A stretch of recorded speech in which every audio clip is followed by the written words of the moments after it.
Imagine a world where the ultimate reward for a lifetime of devotion, of just, back-breaking, unquestioning service, is having your corpse dragged by a noose and left out in a dirt field for the vultures and the jackals to pick apart.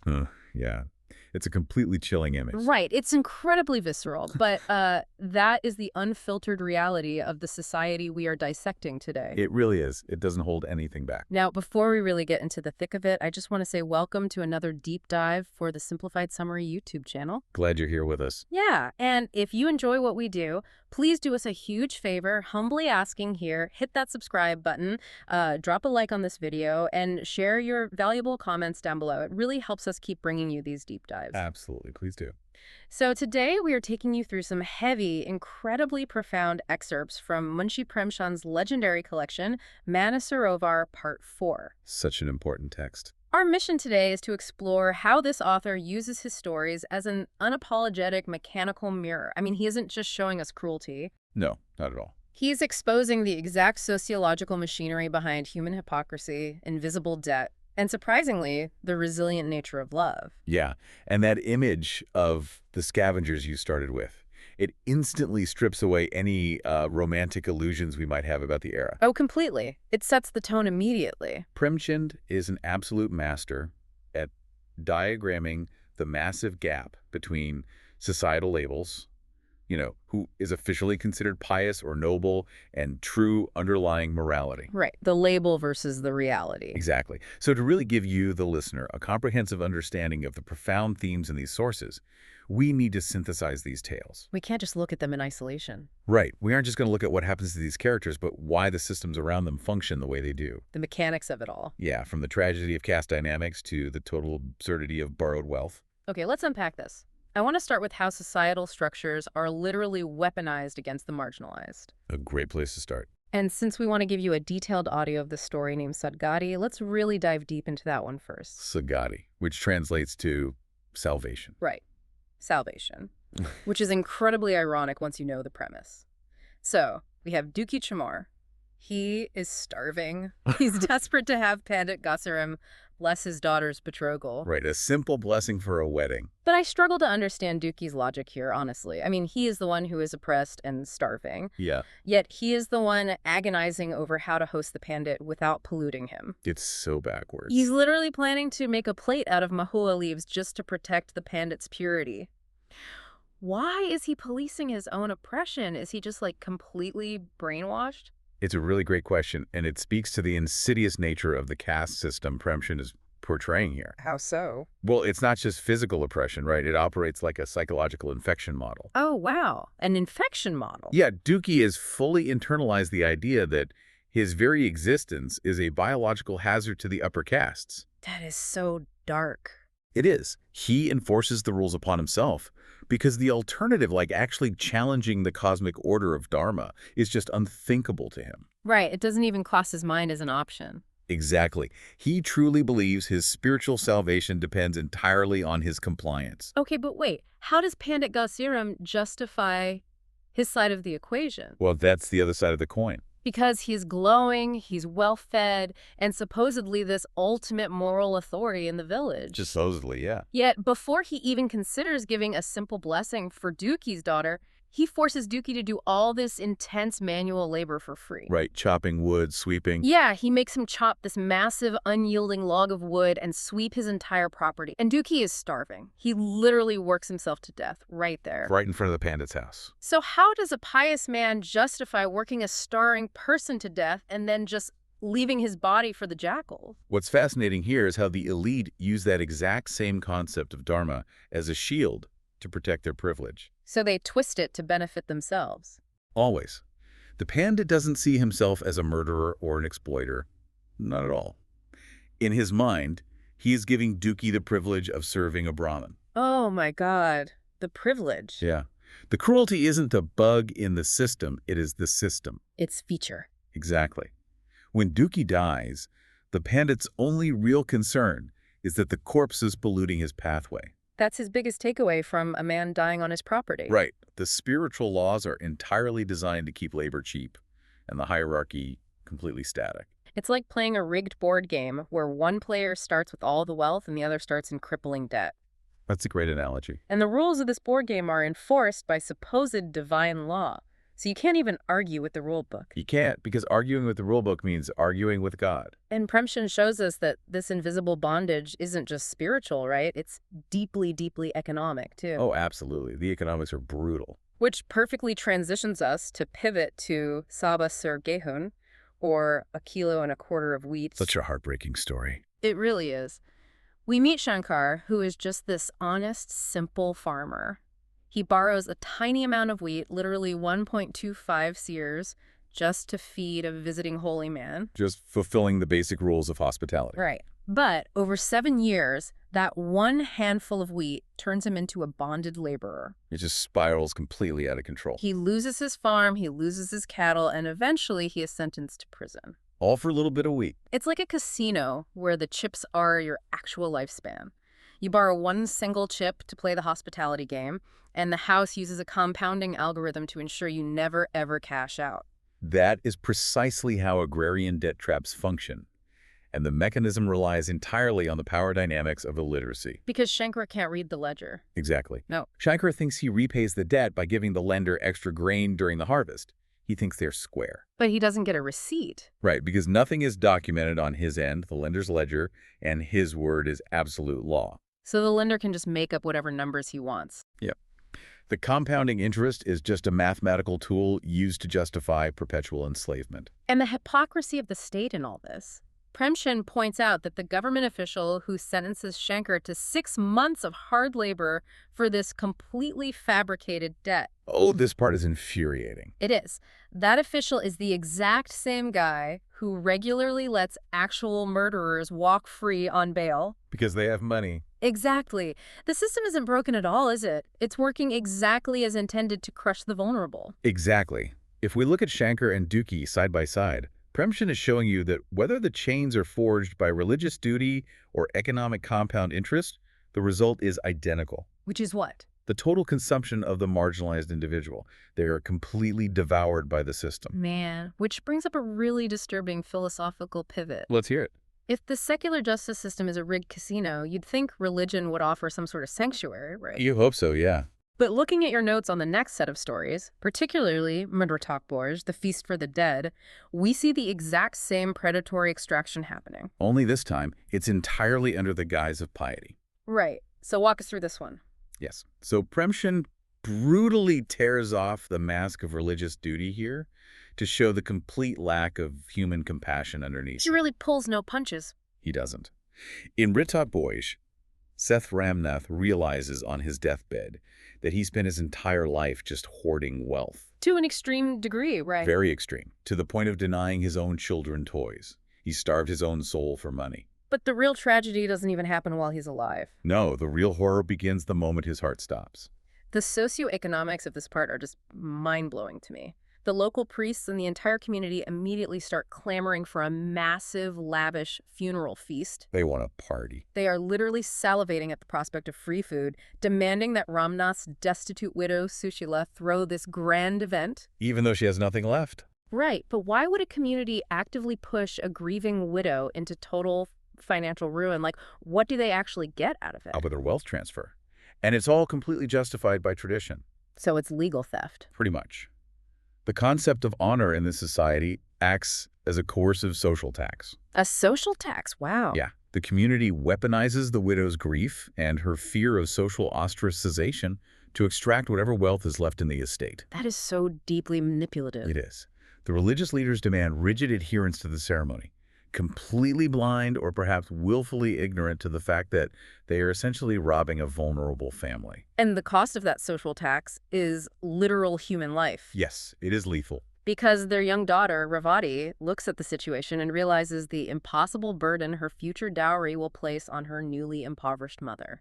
She sees the writing on the wall. So she just walks into the Ganges River and drowns herself. It's awful. Her suicide isn't just a sudden emotional tragedy. It is a cold, devastating economic calculation forced upon a child by societal mechanics. It is a devastating critique of the culture.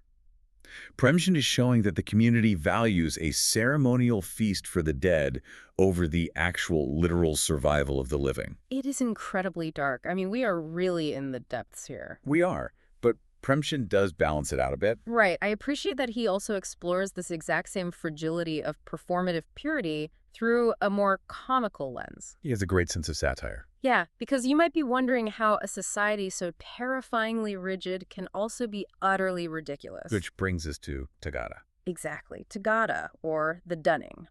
We meet Seth Chatteram, who considers himself the absolute pinnacle of religious purity. He's very proud of himself. Oh, very. He makes this huge show of worshiping Shiva daily, so he goes to forcefully collect a debt from a horse cart driver. But he doesn't meet the driver. No, instead he meets this sharp, beautiful Muslim woman. And this is where his rigid performative piety completely short-circuits in the real world. Short circuits is the perfect word. He is utterly terrified of her. She playfully offers him a betel leaf, a penton. Just a simple cultural gesture. Right, but Seth Chatteram is so paranoid about being polluted by taking food from someone of a different religion, and he's so flustered by her wit that he goes into a blind panic. He totally loses it. He literally sprints away, dropping his purse full of money in the dirt. Leaving the money behind. Leaving the money. So what does this all mean? It's like installing a $1 million military-grade security system on a house made of wet cardboard. Haha, exactly. His purity is so incredibly fragile that a single betel leaf completely dismantles it. That's a brilliant way to frame it.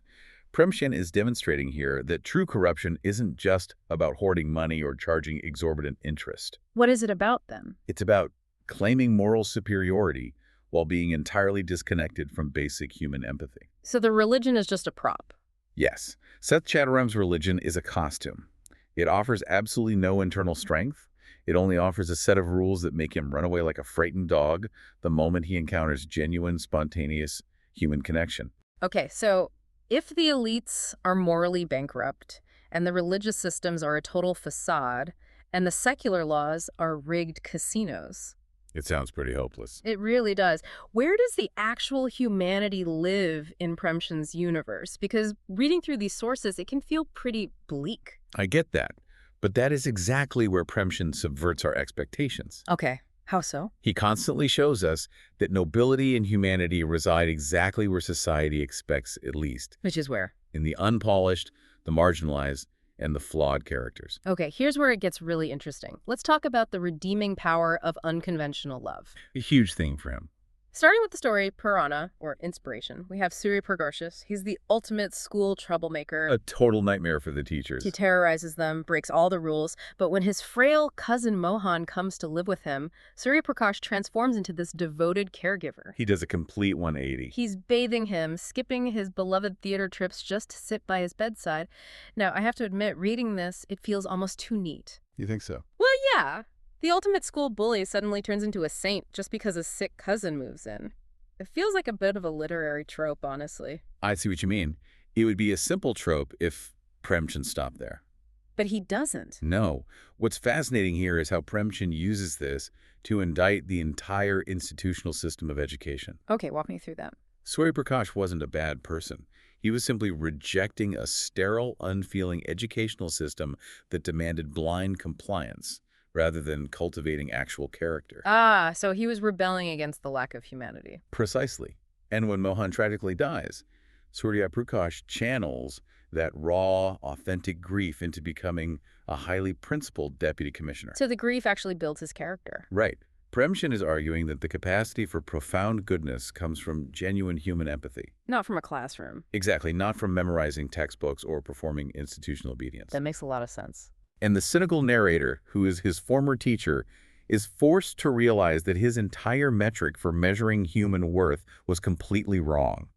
Wow. You see this exact same defiance of societal metrics with the women in Premka Uday and Sati? Yes, the female characters are so strong in these. They really are. In Premka Uday, Binti's husband, Bandhu, is rough, and their marriage is just full of fighting. It's not a fairy tale romance. Not at all. Yet, when he is tortured by a corrupt police inspector with burning chilies, which is a horrific scene, by the way, Terribly brutal. Binti drops all her pride, offers bribes, and gives up her own hard-earned money to save him. She doesn't even hesitate. And then similarly, in Sati, Mulia is married to a very unappealing, deeply insecure man named Kalu. Right. She is aggressively pursued by Raja, who is a wealthy, handsome man. He assumes she will just easily trade up. Because why wouldn't she, according to society? Right. But Mulia fiercely rejects Raja, just completely tearing down his arrogance. I look at these characters and I wonder, why are they so loyal to these deeply flawed situations? Right. If we connect this to the bigger picture,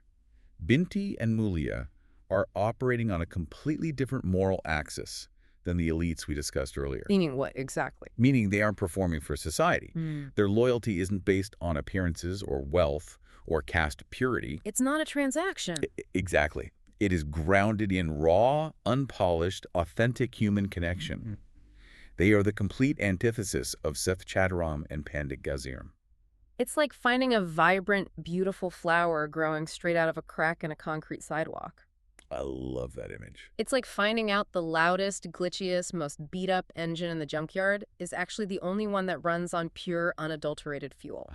Yes. It's not aesthetically pleasing to high society, but structurally, it's the only real solid thing in the entire world. The troublemaker, the arguing wife, they possess a structural moral integrity that the wealthy elites completely lack. Precisely.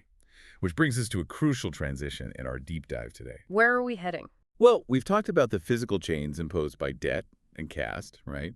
Yeah. And the moral chains imposed by religion. Right. But Premchand also explores the psychological prisons we actively volunteer to build for ourselves. Oh, right. The prisons of vanity and societal expectation. You see this perfectly illustrated in Mans Ki Gadi, The Borrowed Watch. It's a slightly lighter story, comparatively. Yeah, but the mechanics are still devastating. A man borrows a fancy pocket watch from a friend specifically to wear to his in-laws' house. Just to show off. Exactly. He just wants to put on a show and look wealthy for strangers on a train. And superficially, the mechanism works. It does. The shiny object buys him a temporary burst of unearned respect from people he doesn't even know. But the irony is the collateral damage it causes in his actual real life. Right, with his wife. Yeah, his wife sees the watch and naturally assumes he has secretly come into a windfall of money. And hasn't told her. Right, and that he is selfishly hoarding it instead of providing for their family. So, by trying to manipulate the perceptions of total strangers, he completely alienates the person closest to him. It's so self-destructive. It's like renting a flashy sports car just to sit at a red light so strangers can look at you. Yeah. But at the end of the day, you're stuck paying the massive bill entirely alone. It's like taking out a high-interest payday loan just to buy followers on social media. That is a very modern way to look at it, but it fits perfectly. You manufacture this fake social currency that earns you superficial validation, but it completely bankrupts your actual real-world relationships. You get absolutely nothing real out of the transaction. This raises an important question, though, about why we negotiate with these societal prisons. Why do we do it? Why are we so desperate to conform to a label? We see this philosophical conflict tackled head-on in Samasya, or The Problem. I was wondering about that story. It's essentially a deep, intense debate between two characters, Vinod and Bhuvan, about the institution of marriage. Yes, very dialogue-heavy. Why end a collection of such visceral, action-driven stories with a philosophical debate? Because it forces the characters, and by extension you, the listener, to consciously confront the mechanics of the institutions you participate in. Oh, I see. Vinod and Bhuvan are arguing over whether marriage is just a restrictive prison built on ancient property rights designed to secure a male heir. Essentially a legal mechanism for asset transfer. Exactly. Or, on the other hand, if it is meant to be a voluntary partnership for mutual spiritual growth. And who wins the debate? That's the thing. Premchand doesn't hand us a neat and tidy answer. He leaves it open. He places the burden entirely on us to examine our own lives.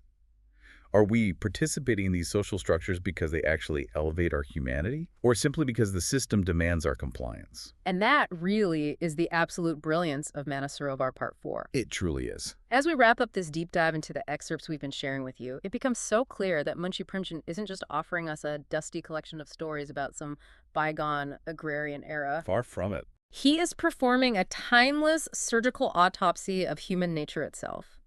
He shows us the devastating, lethal effects of treating human beings as infectious pollution, like in Sadgati. The hollow, fragile facade of performative piety, like with the feast and the betel leaf. Exactly. And the absurd lengths we will go to for a little bit of vanity with a borrowed watch. He masterfully synthesizes the grand systemic tragedies, like Dookie being worked to death over a log of wood, or Ravati drowning herself over a dowry, Which are so heavy. with the intimate personal comedies, Right. like a man ruining his marriage over that watch. Right. By putting them all side by side, he reveals the underlying mechanism. Our desperate, often destructive need to conform to a societal label rather than embracing our shared, flawed humanity. Which is exactly why this text matters to you listening right now. Absolutely. While you might not be dealing with a 1.25 seer debt of wheat today, or agonizing over creating a pure leaf plate to avoid polluting a visiting priest, Probably. we all still navigate complex systems of invisible debt. We all deal with the crushing, coercive tax of societal expectations, the pressure to perform our success and purity on social media, and the hypocrisies embedded in our modern lives. The human condition hasn't changed. The costumes and the terminology have changed, but the sociological mechanics and psychological prisons Premchand described so vividly are still very much intact, just running in the background of our lives. Which leaves us with a final thought for you to mull over as you step back into your day. Lay it on us. If Munshi Premchand were sitting across from you right now, just observing your routines, your anxieties, and your ambitions, what invisible societal chains or hidden hypocrisies would he expose in your life? Oof, that's a tough question. Are the choices you make truly your own, or are you just wearing a borrowed watch to impress strangers on a train? Wow. Think about that, everyone, because understanding the mechanics of the system is really the only way to ensure you aren't quietly sacrificing your own humanity just to feed the vultures. Thank you again for tuning in to the Simplified Summary YouTube channel. Don't forget to like, comment, and subscribe, and we'll catch you on the next deep dive.